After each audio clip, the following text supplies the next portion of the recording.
오늘 하나님의 말씀 다니엘서 마지막 시간 인생의 해답 예수 그리스도, 인생의 해답 예수 그리스도라는 말씀으로 여러분과 은혜를 나누기를 원합니다. 현 시대에 가장 영향력 있는 미국의 설교자, 목회자, 그러면 팀 켈러를 많이 뽑죠. 이 사람이 팀 켈러 목사님이 쓴 책 중에서 팀 켈러의 인생 질문이라고 하는 책이 있습니다. 이는 이제 성경의 절대적인 권위와 보수적인 목회자로서 유명하죠. 특히 이제 전문직 종사자들과 청년들에게 가장 영향력을 많이 주는 멘토로 알려져 있습니다. 그가 요한복음에 등장하는 예수님과 각 사람과의 만남을 주제로 영국에 있는 옥스퍼드 대학에서 초청을 합니다. 그리고 또 하버드 대학에서 강의를 하게 되었습니다.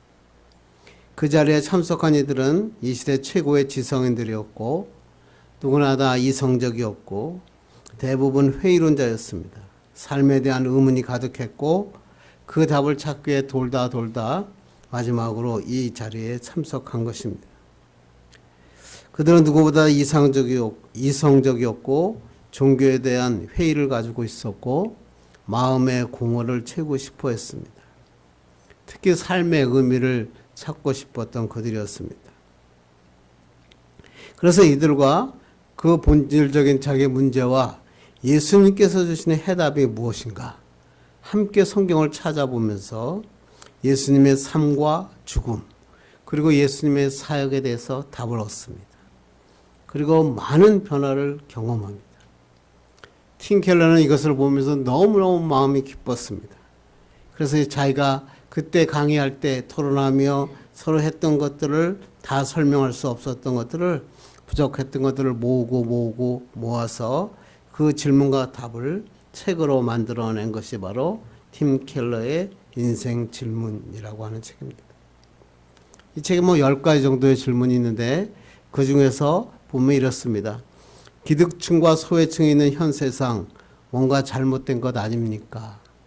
답을 주러 오신 것이 아니라 예수님이 진짜 답입니까? 정말 우리는 부활이 가능합니까?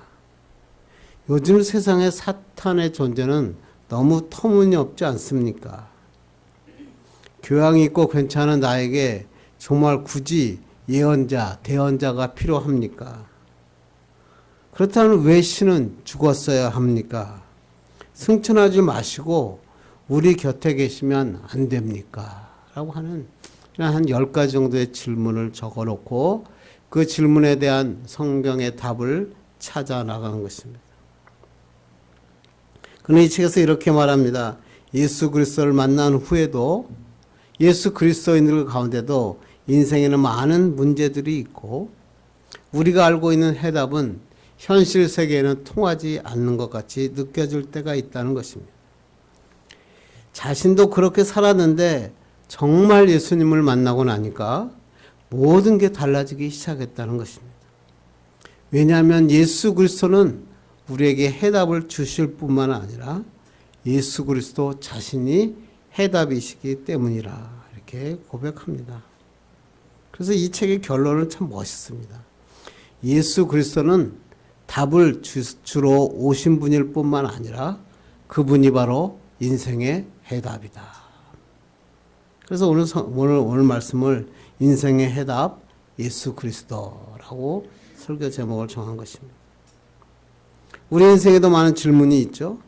그런데 우리 스스로가 해결할 수 있는 문제도 있습니다. 그런데 여전히 풀리지 않는 문제들도 있습니다. 그렇다면 우리 인생의 질문에 대해서 누가 해답을 줄 수 있습니까? 결론은 누굽니까? 오늘 책에 있는 인생 질문이라고 하는 책처럼 예수 그리스도가 바로 우리 인생의 해답이십니다. 그분은 우리에게 해답을 주실 뿐만 아니라 그분이 바로 해답이십니다. 이것을 우리는 복음이다 이렇게 얘기를 합니다. 많은 사람들 중에서 좀 잘났다고 그러고 자신 있다고 하는 사람도 이렇게 얘기합니다. 내가 사는 인생, 내가 사는 건데 내 인생 내가 사는 거 아니냐. 누구도 간섭할 수 없다 이렇게 말합니다. 내가 인생의 계획을 세우고 내가 그 계획을 추진하면 내가 원하는 열매와 결과를 맺을 수 있다라고 생각합니다. 그런데 나이가 들어보니까 그렇게 되지 않더라고요. 나의 인생은 나의 뜻과 나의 계획과 상관없이 흘러갈 때가 많습니다. 왜 그럴까? 거기에 대한 답은 이렇습니다. 우리 인생 뒤에는 우리보다 훨씬 더 크고 위대하시고 광대한 다른 손이 있기 때문입니다. 그 손이 우리 인생을 주관하고 계시기 때문에 그렇습니다. 그 손이 누구의 손이죠? 하나님의 손. 인생은 내가 마음대로 할 수 있는 것이 아니라 내 뒤에 계신 하나님께서 내 인생을 주관하고 계시는 주관자라고 하는 것입니다. 사람들의 인생만 그런 게 아닙니다. 역사 속에 수많은 제국들의 흥망성쇠도 마찬가지죠. 어떤 제국들이 살았다가 망하기도 하고 수많은 왕들이 등장했다가 사라지기도 하고 수많은 전쟁이 일어나고 수많은 사건들이 벌어집니다. 그런데 이것은 우연히 일어난 것일까요? 그렇지 않다는 것입니다. 어떤 권력자에 의해서 만들어진 걸까요? 그렇지 않다는 것입니다. 인류 역사라고 하는 큰 열차를 운행하시는 하나님이 계시다고 하는 것입니다. 우리가 읽고 있는 다니엘서가 그에 대한 얘기를 하고 있는 거 아닙니까? 이 다니엘서는 이렇게 얘기합니다. 하나님께서는 각 개인의 인생뿐만 아니라 모든 제국의 흥망선쇠 그리고 마지막까지 주권자는 하나님밖에 없다. 이렇게 선포한 책이 다니엘서입니다. 그래서 다니엘서는 정말 대단한 책입니다. 오늘 다니엘서의 대단원의 막을 내리면서 여러분 아는 것처럼 다니엘서는 12장으로 구성되어 있습니다. 전반부 6장은 개인적인 스토리를 소개하고 있고 다니엘과 세 친구의 신앙생활을 통해서 바벨론 포로 중에서 그들이 어떻게 믿음을 지켰는가, 그들의 삶은 어떻게 변화되었는가 여러분 너무나 많이 살펴봤죠. 불못불에 던져지는 친구들, 그리고 사자굴에 던져지는 다니엘. 7장부터 12장까지는 이제 하나님께서는 이 다니엘에게 4가지 묵시를 통해서 바벨론 제국에부터 출발해서 페르시아, 헬라, 그리고 더 나아가서는 로마 제국, 그리고 오늘 마지막 지구의 종말까지를 예언하고 소개하고 있는 책입니다. 그래서 이 다니엘서는 개인의 히스토리뿐만 아니라 온 세국의 제국과 영웅들, 그리고 마지막에 이 나라의 세계의 종말까지를 예언하고 있는 놀라운 말씀인 것입니다. 그래서 우리가 지난 시간에 뭘 봤죠? 마지막 예언, 전쟁에 대한 환상을 살펴봤습니다. 마지막 때에 적그리스도가 나타나서 성도들을 핍박하고 환난을 당하게 할 것을 성경은 말하면서 뭐라고 얘기하십니까? 마지막 때에도 세상에 무릎 꿇지 않는 남은 자들을 통해서 하나님은 역사를 만들어 계신다. 그래서 지난주 설교 제목이 뭐죠? 세상에 무릎 꿇지 않은 남은 자. 마지막 때의 남은 자가 되라. 그리고 오늘 이 본문은 마지막 인류 역사의 마지막 때에 하나님이 어떻게 계획하시고 계시는가. 그래서 마지막 때의 계획에 대해서 오늘 본문은 우리에게 보여주고 있습니다. 3절 보겠습니다. 시작. 지혜 있는 자는 궁창의 빛과 같이 빛날 것이요 많은 사람을 옳은 대로 돌아오게 한 자는 별과 같이 영원토록 빛나리라.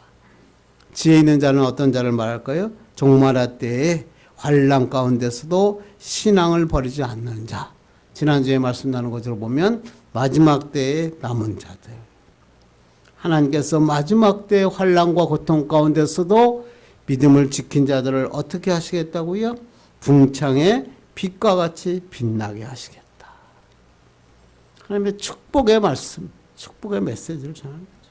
그 다음에 많은 사람을 옳은 대로 돌아오게 한 자, 뭐야? 진리를 다른 사람들에게 전해서 그들로 하여금 환난에 굴복하지 않고 살게 한 자, 뭐죠? 복음을 전한 자. 그 복음을 전한 자를 어떻게 하시겠다? 별과 같이 영원히 빛나게 하시겠다. 이게 우리에게 주신 축복이죠. 하나님의 복음을 전하는 자는 하나님께서 하늘의 별과 같이 영원히 빛나는 삶을 살게 하시겠다고 하는 것입니다. 그러면서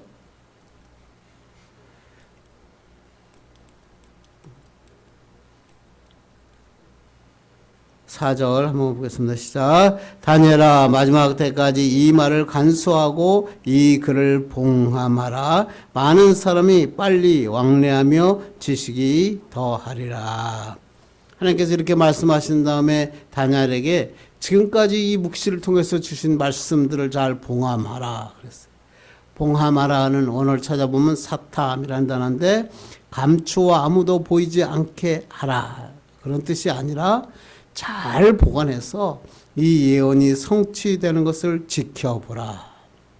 즉 뭐냐면 하나님께서 말씀하신 이 모든 예언이 1.1에게 가감도 없이 반드시 이루어질 것을 너가 지켜보라. 이렇게 하나님께서 말씀하고 있습니다. 그래서 다니엘서는 자기가 여태껏 듣고 배운 4가지 환상 또 하나님의 과거들을 잘 정리해서 그대로 책으로 남겨놓았습니다. 그 책이 뭐예요? 다니엘서. 그래서 이 다니엘서를 통해서 하나님은 우리에게 종말의 때에 이 하나님의 다니엘에게 보이신 예언들이 반드시 이루어지게 되는 것을 너가 보게 될 것이다 라고 이야기하십니다. 그러면서 오늘 요한계시록엔 이 말씀을 이렇게 설명합니다. 읽겠습니다. 시작. 또 내게 말하되 이 두루마리의 예언의 말씀을 임봉하지 말라. 때가 가까우니라. 아까 다니엘에게는 이 말씀을 임봉하라 그랬는데 요한계시록에 와서는 이것을 임봉하지 말라.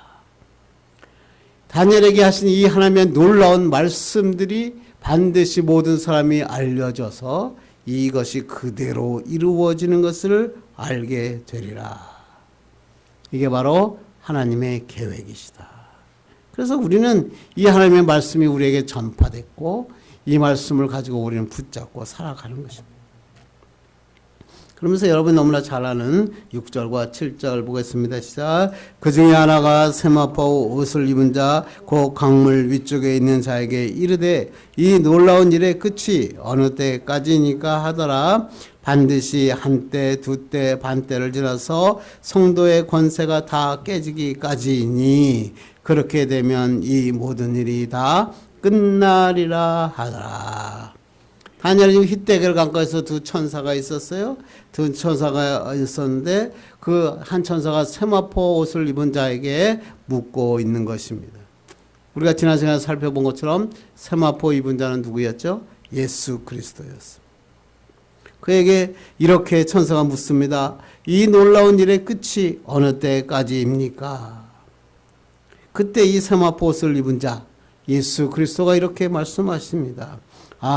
너희 놀라운 때가 끝나는 때가 한때, 두때, 반때다. 한때, 두때, 반때는 뭐예요? 성도가 권세가 다 깨어지는 환란의 기간을 우리가 얘기합니다. 그래서 우리가 여러분 교회 다니면서 이 한때, 두때, 반때는 여러분이 너무나 많이 있고 또 우리가 요한계시록을 하면서 많이 살펴본 말씀입니다. 요한계시록은 뭐라고 얘기했냐면 요한계시록 12장 6절 읽겠습니다. 시작. 그 여자가 광야로 도망하매 거기서 1260일 동안 그를 양육하기 위하여 하나님께서 예비한 곳이 있더라. 마지막 달에 큰 환란의 기간이 있는데 그것이 한때, 두때, 반때. 성경으로 얘기하면 3년 반이죠. 3년 반을 우리는 일의 절반. 그러니까 한 일회가 7년이니까 일의 절반이라 그렇게 하고 달수로 얘기하면 42달이죠. 또 날수로 하면 1260일. 그래서 오늘 요한계시록에는 1260일 말하고 얘기합니다. 그런데 이제 3년 반을 여러분 계산해 보면 1260일이 아니라 1278일 정도 됩니다. 그런데 왜 성경에서는 3년 반, 한때, 두때, 반때를 1260일이라고 했을까? 그러면 유대인들은 1년을 365일로 생각하지 않고 360일로 계산했어요. 그래서 360일로 1년을 계산해서 3년 반을 계산하면 1260일이 된 것입니다. 1260일 동안 성도들은 큰 환란을 겪을 것이지만 그 기간은 한정된 기간이고 그 환란의 기간이 지나면 예수 그리스도가 재림하시고 하나님의 사람들은 천년왕국을 누리며 살게 될 것이다. 그래서 안식 재림교라는 게 여기서 나온 거 아니에요?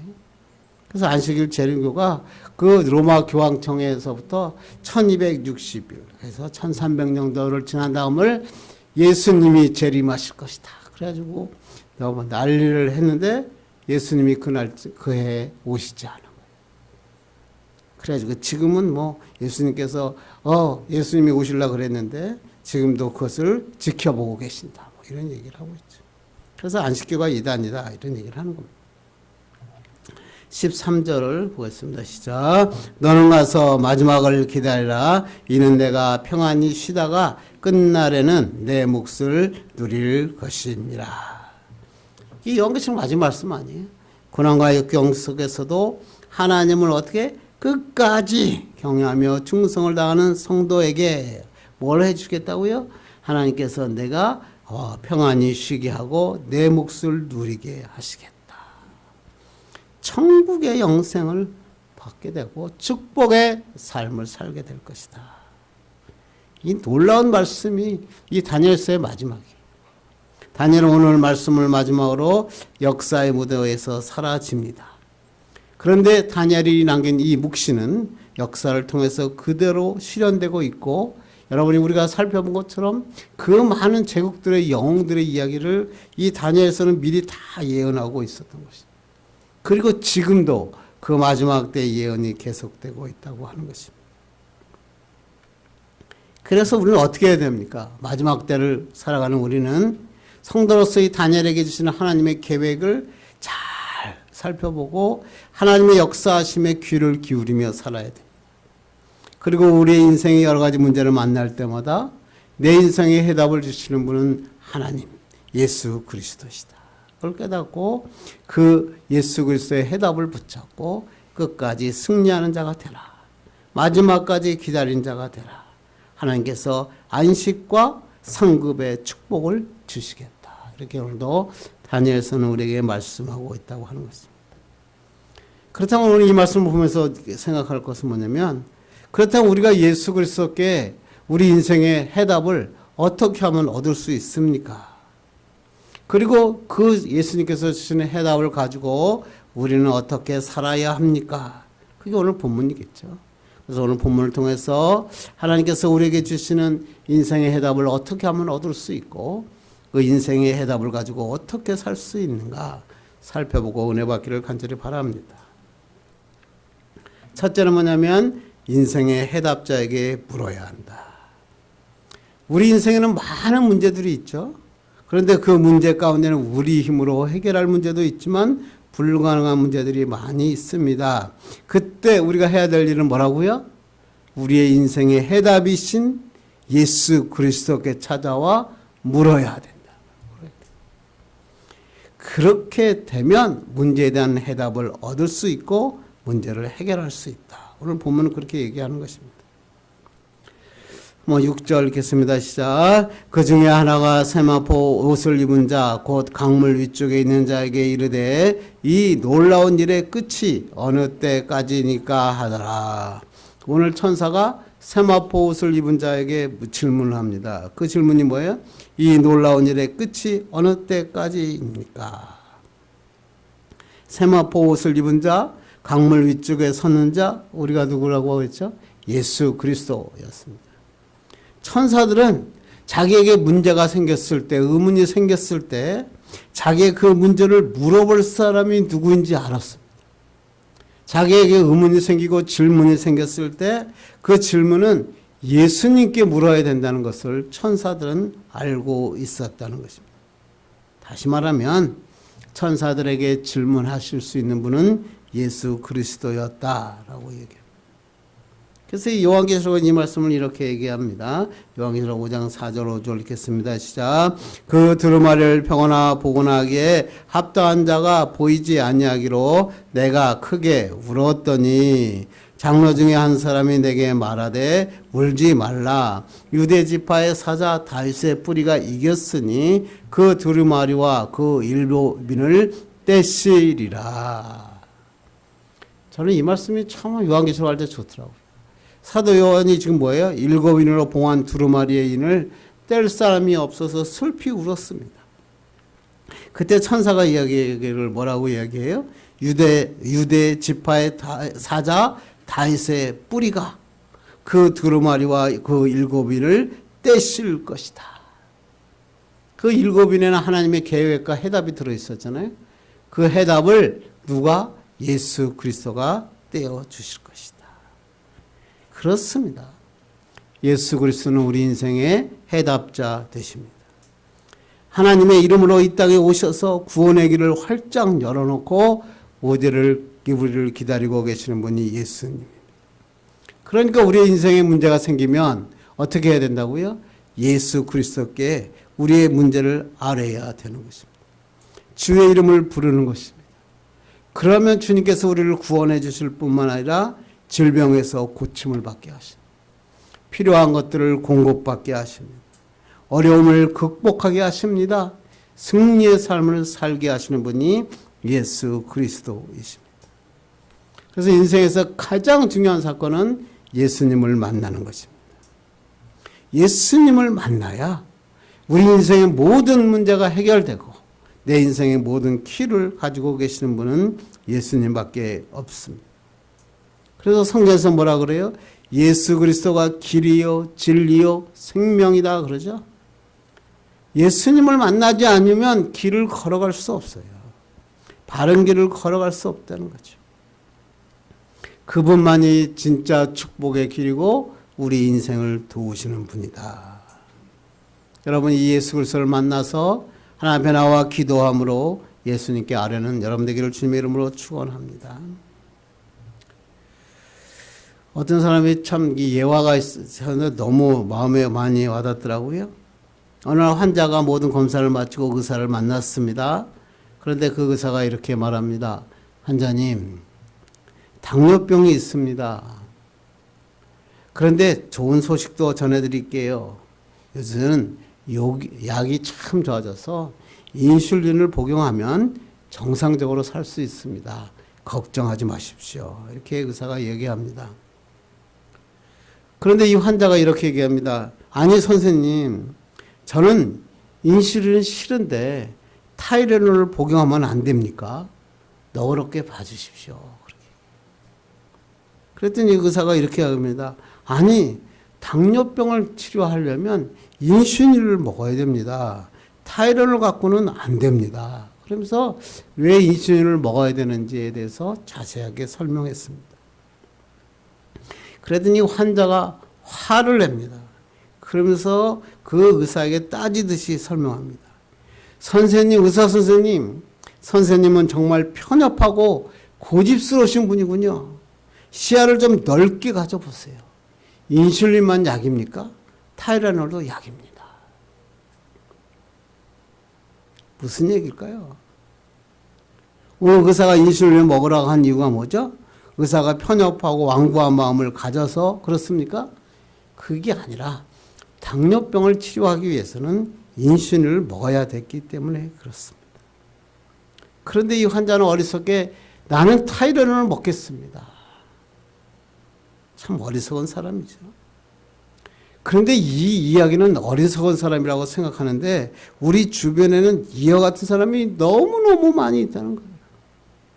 자기가 살다 보면 가난의 문제, 질병의 문제, 인간의 문제, 영적의 문제, 수도 헤아릴 수 없는 많은 문제들을 직면하게 됩니다. 그런데 그 인생의 해답은 예수 그리스도밖에 없다는 거예요. 그런데 이 예수 그리스도가 이 인생의 해답이 예수 그리스도밖에 없다는 것을 모르는 사람들이 많습니다. 그래서 이 사람들이 이렇게 얘기합니다. 예수님 말고 내 신념으로 해결할 수 있습니다. 또는 어떤 사람은 내가 다른 우상 앞에 가서 절하면 이 문제를 해결할 수 있습니다. 자기의 신념과 세상의 다른 신들을 찾아가 노력한다고 해도 아무도 해결하지 못합니다. 이 사람은 아까 환자와 똑같지 않습니까? 타이레놀로 당뇨병을 고치려는 환자보다 더 어리석은 자들입니다. 모든 인생의 해답은 예수 그리스도밖에 없습니다. 그래서 예수 그리스도를 만나야 되고 예수 그리스도께 우리의 문제를 아뢰야 되는 것입니다. 하나님께서는 우리의 문제를 해결하기 위해서 예수 그리스도를 보내주셨습니다. 예수 그리스도는 우리의 인생의 문제를 해결하기 위해서 십자가의 죽음조차 마다하지 않으신 것입니다. 그래서 이 십자가가 중요합니다.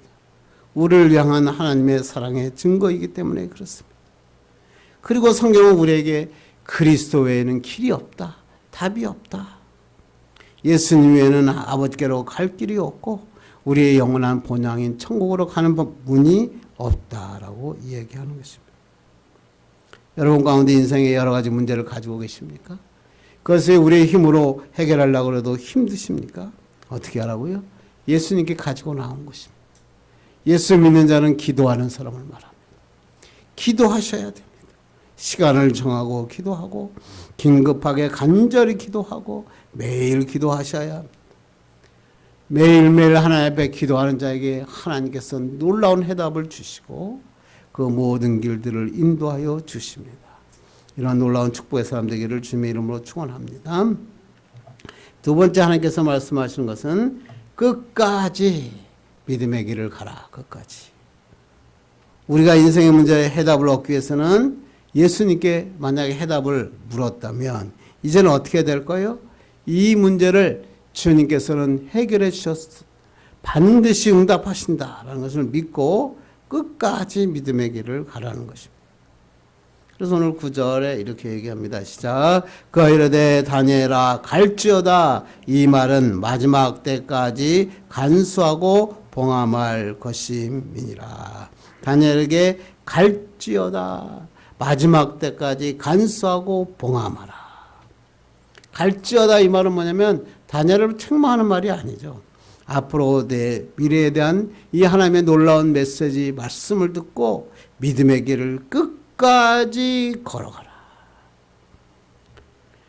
간수하고 봉함하라 뭐야? 이 하나님의 이 축복의 메시지, 해답의 메시지를 끝까지 보존하라고 하는 것입니다. 그런데 마지막 시절에 어떻게 되냐면 10절 보겠습니다. 시작. 많은 사람의 연단을 받아 스스로 정결하게 하며 희게 할 것이나 악한 사람은 악을 행하리니 악한 자는 아무것도 깨닫지 못하되 오직 지혜 있는 자는 깨달으리라.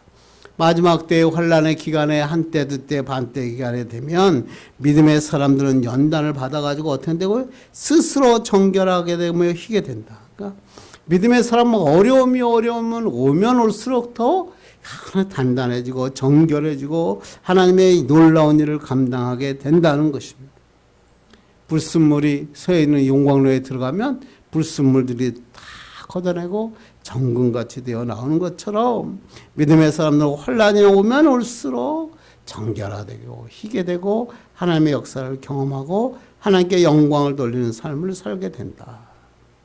그런데 그 다음에 밑에 뭐였어요? 악한 사람은 마지막 환란의 때가 되면 더욱 악을 행하고 깨닫지 못한다는 거예요. 공동 번역을 보니까 이렇게 해석했더라고요. 악한 사람들은 끝내 눈이 열리지 않아 악한 짓을 계속할 것이다. 고난과 환란의 기간이 오면 회개하기를 거부하고 하나님을 거역하고 하나님을 대적하기를 계속한다. 요새 매스컴 보니까 뭐 신부하고 뭐 스님하고 나와가지고 뭐 하나님의 메시지를 세상으로 바꿔버리더라. 가슴이 아팠어요. 환경이 바뀌고 어려운 문제가 생기면 웬만한 사람들은 하나님을 만나거든요. 하나님을 부르짖거든요. 그렇게 해서 예수님을 만나서 정말 신실한 그리스도인들이 되는데 악한 자들은 그렇지 않다는 거예요. 악한 자들은 마지막 시대에 막 일어나면 점점 더 하나님을 향한 문을 닫아내고 그것으로 끝난 게 아니라 막 하나님을 오히려 대적하는 거예요. 더 어둡고 깊은 수렁으로 자꾸만 끌고 가는 거예요. 엉망진창 수렁통에 빠지는 것입니다. 그래서 오늘 13절 보면 이렇게 얘기합니다. 시작. 너는 가서 마지막을 기다려. 13절 읽겠습니다. 시작. 너는 가서 마지막을 기다리라. 이는 내가 평안히 쉬다가 끝나라는 내 몫을 누릴 것임이라. 원문에 보니까 그러나라고 하는 접속사가 붙었다. 악인들은 정말로 더 악해지고 세상에서 범할지라도 그러나 너는 가서 마지막을 기다려라. 어떤 사람들이 어떻게 살든 무슨 일을 하든 상관하지 말고 흔들리지 말고 요동하지 말고 믿음의 길을 걸어가라. 이것이 다니엘서의 마지막 메시지인 것입니다. 이때 다니엘의 나이는 90세를 넘긴 연로한 사람이었고 그는 다니엘서의 모든 말씀들을 다 기록하면서 맡은 사명을 다해가고 있었습니다. 사도 바울이 이렇게 얘기하죠. 나의 달려갈 길을 마쳤다 고백하는 것처럼 다니엘도 오늘 그러한 상태에 있었다는 것입니다. 그럼에도 불구하고 하나님께서는 지금까지 달려온 다니엘에게 마지막까지 내 길을 가라. 그리고 그 시간을 견디어 인내하고 이기는 자에게 하늘나라에 들어가는 복을 받게 하실 것이다. 그 복이 뭐예요? 두 가지죠. 안식과 상급입니다. 예수 믿는 우리에게는 하나님이 참된 평강과 안식을 주실 뿐만 아니라 거기에 따른 보상을 주시겠다라고 반드시 약속하시는 것입니다. 그렇습니다. 다니엘은 하나님의 말씀을 끝까지 지켰고 마지막까지 지켰습니다.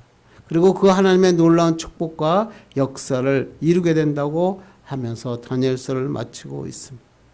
그래서 다니엘서의 마지막 계시를 한 문장으로 정리하면 이럽니다. 말세에 끝내 이겨라. 말세에 끝내 이겨라. 이 말씀을 기록하고 다니엘은 얼마 지나지 않아서 세상을 떠났습니다. 다니엘의 인생은 파란만장했죠. 그래서 다니엘이라면 좋은 이름이었지만 그 생애는 너무나 어려웠죠. 15살 정도 됐을 때 부모를 잃고 타국의 땅에 포로로 잡혀갔고요.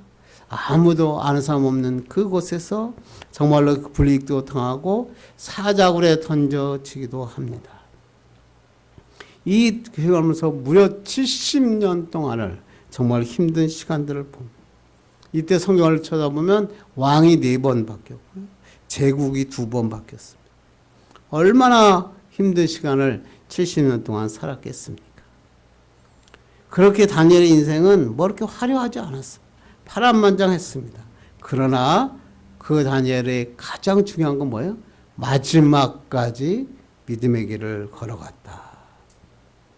그래서 하나님께서 말씀하시는 거예요. 너가 마지막까지 믿음의 길을 왔으니까 이제 남은 생애도 마지막까지 지켜라. 그러면 너에게 축복과 평안과 안식과 놀라운 상급을 주시겠다. 오늘도 우리에게 말씀하고 있습니다. 이게 그리스도인의 인생입니다. 그리스도의 인생은 주님께 모든 문제를 맡기고 주님이 주신 말씀을 붙잡고 끝까지 믿음의 길을 가는 것입니다. 그렇게 하면 하나님께서 세상에서 맛보지 못한 놀라운 축복을 부어주시는 것입니다. 하베스트 교회의 유명한 목사님 그렉 로리라고 하는 목사님이 쓴 책 중에서 최고의 날은 오지 않았다라는 책이 있죠. 젊은이들에게 절망한 젊은이들에게 아직 우리 최고의 날은 끝나지 않았다. 눈을 들어 희망으로 가득 찬 미래를 바라보라 라고 하는 책입니다. 그러면서 이야기합니다. 최고의 날은 아직 오지 않았다. 하나님께서는 너희들을 위해서 놀라운 것들을 준비해 놓으셨다라고 하는 책입니다. 그래서 내가 지금 절망스럽더라도 하나님을 신뢰하라. 하나님은 놀라운 축복을 예비해 놓으셨다는 것을 잊지 말라. 그러기 위해서는 천국을 향한 믿음의 첫 발을 디뎌라. 그리고 하나님 앞에 기도하라. 그러면 하나님의 놀라운 축복을 얻게 될 것이다. 그렇게 얘기하는 것입니다. 우리도 마찬가지 아닙니까? 우리 현실이 어렵고 힘들어도 우리의 최고 날은 오지 않았습니다. 나이가 몇이든 앞으로 놀라운 일들이 하나님은 계획하고 계십니다. 그래서 우리는 이 하나님께서 주신 이 길을 갖기 위해서 끝까지 믿음의 길을 가야 되는 것입니다. 그럴 때 가치 있는 인생, 열매 있는 삶을 사는 것입니다. 이제 말씀을 해주려고 합니다. 우리는 예수 그리스도를 만난 사람입니다. 우리는 예수 그리스도를 만났기 때문에 축복의 인생을 살아야 합니다. 그러기 위해서는 하나님께 예수님께 나와 우리의 문제를 아뢰어야 됩니다. 기도하셔야 됩니다. 예수 믿는 자는 기도하는 자입니다. 부르짖는 자입니다. 그러면 하나님께서 우리에게 해답을 주십니다. 해답을 붙잡고 끝까지 믿음의 길을 가셔야 됩니다. 그러면 하나님께서 놀라운 축복의 역사를 이끌어 주십니다. 다니엘서를 마치면서 끝까지 이기는 자가 되라. 이 말씀 붙잡고 승리하는 여러분 되기를 주님의 이름으로 축원합니다. 기도하겠습니다. 하나님 아버지 감사합니다. 오늘도